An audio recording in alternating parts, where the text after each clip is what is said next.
ఇప్పుడే అన్నాడు, మీరు చూశారు.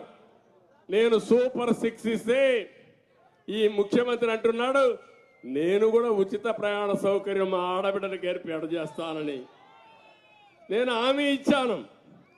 ఇప్పుడు ఆయన ఓడిపోతాడని సర్వేలు వచ్చేసాయి. అందుకే నేను కూడా ఉచితంగా బస్సుల్లో ఆడబిడ్డలకు ప్రయాణ సౌకర్యం ఏర్పాటు చేస్తాను. బాగానే ఉంది.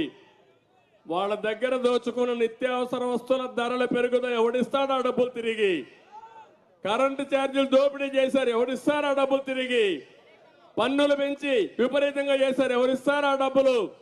ఇసుకలో దందా చేశావు, ఆ డబ్బులు తిరిగి ఎవరిస్తారు?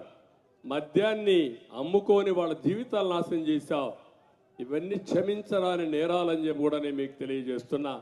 అందుకే నేను ఒక మాట అన్నాను, మార్చవలసింది ఎమ్మెల్యేలు కాదు, మార్చవలసింది